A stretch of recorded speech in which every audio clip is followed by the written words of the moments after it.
Welcome back to She Tried It. I don't want to be too dramatic, but today marks a huge milestone in my crochet journey. I have finally completed a pattern by the lovely, the talented, the illustrious crochet queen herself, Miss Toni Lipsey of TL Yarn Crafts. I'm sure you already know who she is, but let me introduce you to her in case you don't know.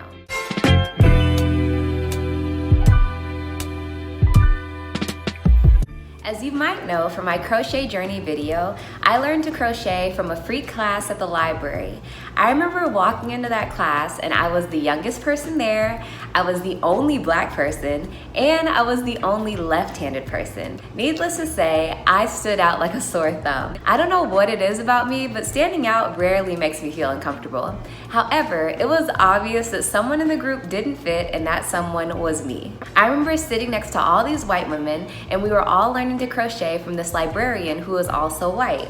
After teaching us the basics, she introduced us to a few online tutorials so that we could keep up our skills after the class. She cut off the lights, turned on the projector, and there, right before my eyes, were the most beautifully melanated hands with the most moisturized cuticles teaching me how to do a foundation single crochet. A beautiful black woman was teaching me to crochet. I know for the average woman, this isn't a big deal at all, but something that's huge in the African American community is representation. Toni inspires far more than just black makers.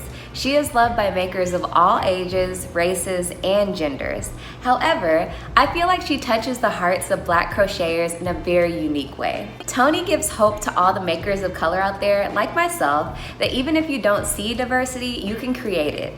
To say that Toni's maker journey is an inspiration to me is an understatement. Granted, I'm not huge into designing, and I also don't do any tutorials here on my channel, but even with the differences I have with Toni, I still find her advice and content to be extremely helpful. Toni has a thriving Facebook group, a huge Instagram following, tons of subscribers on YouTube, an extremely helpful blog, and she just launched a 7-week crochet academy. I think it might be too late to sign up, but I'll be sure to link it below. It's a 7-week course where you spend half the time learning the basics of crochet and how to shop for yarn and how to achieve straight edges and more, and the second half includes a crochet along where you can choose from 1 of 4 new designs. This course is perfect for any crocheter or knitter of any skill level. I just love Toni. I love how honest she is, I love her smile, I love her glasses, I love her nails, I love her patterns, I love her cozy aesthetic, I love her family, more specifically her mother. I even like her cats, and I'm not really a cat person. As you might expect, Toni is one of many designers that I would love to test for one day. I have been on her tester email list waiting for an opportunity to test. Funny story, I probably could have tested for her recently, but I opened the email, loved the cardigan I saw, and read the email to find that it was a Tunisian crochet test. I cannot Tunisian crochet. I stared at that cardigan and I could have promised it was regular crochet, but I went by what the email said. Minutes later, I got another email saying, oops, let's try this again. But I don't think I read it because I cannot Tunisian crochet. Long story short, the pattern has now been released and the testers did amazing, and it was regular crochet. I should have just gone with my gut. This test was also during my social media break where I was resting and not working much on any projects. Now, I would have definitely ended my hiatus to test for Toni, but the right time will come, I'm sure of it.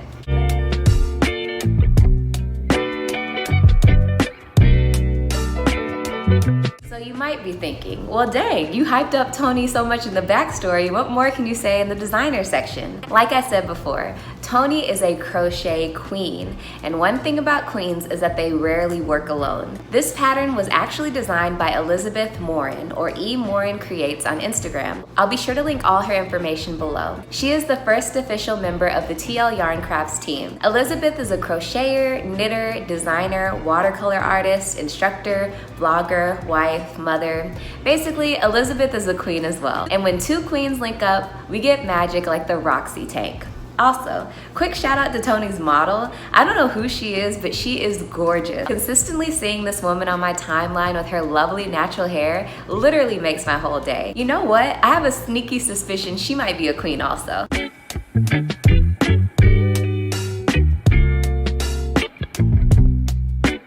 As I have stated before in my channel, I am not a huge fan of garments that are made in panels.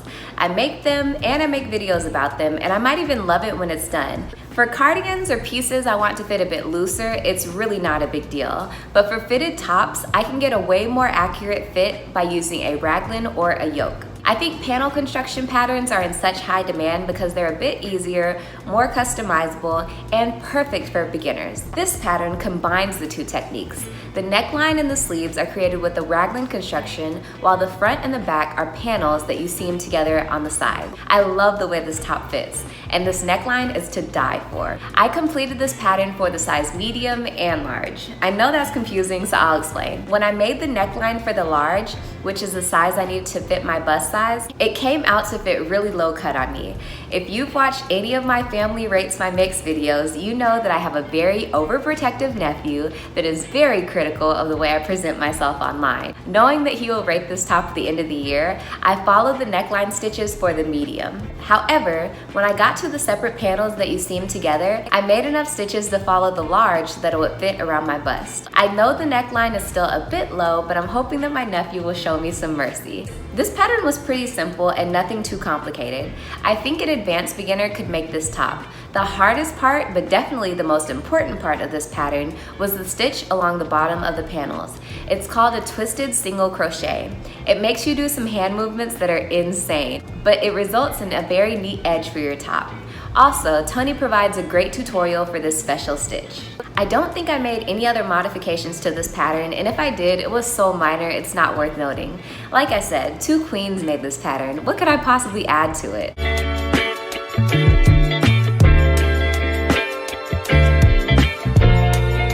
The yarn used in this pattern was Lion Brand 24/7 cotton. I actually made this pattern on vacation, so I needed a yarn that I could easily pick up at the store. Unfortunately, none of my local craft stores carry Lion Brand 24/7. Let me know if you can find that yarn in stores near you. Instead, I use Patton's Grace yarn in the color Night. I'm easily able to find this yarn at almost any Michael's around Houston. This yarn is 100% mercerized cotton and is classified as lightweight. It comes with 136 yards for every 50 grams gain. I'm so glad I made this top in black, and it should match 90% of the things in my closet. Also, by using black, any stitch mistakes I made are almost impossible to see. If you're a beginner crocheter making this top, consider going with a darker yarn color to hide any flaws you might have. That's all I have for you today. Don't forget to check the description box below for all the things I mentioned in this video. I am so happy to have completed the top from Toni and her team. To me, Toni is really the queen of shawls. So take a look at Toni's patterns in the description box below and let me know what shawl you think I should make. Just remember, I cannot Tunisian crochet. See you in my next video. Bye!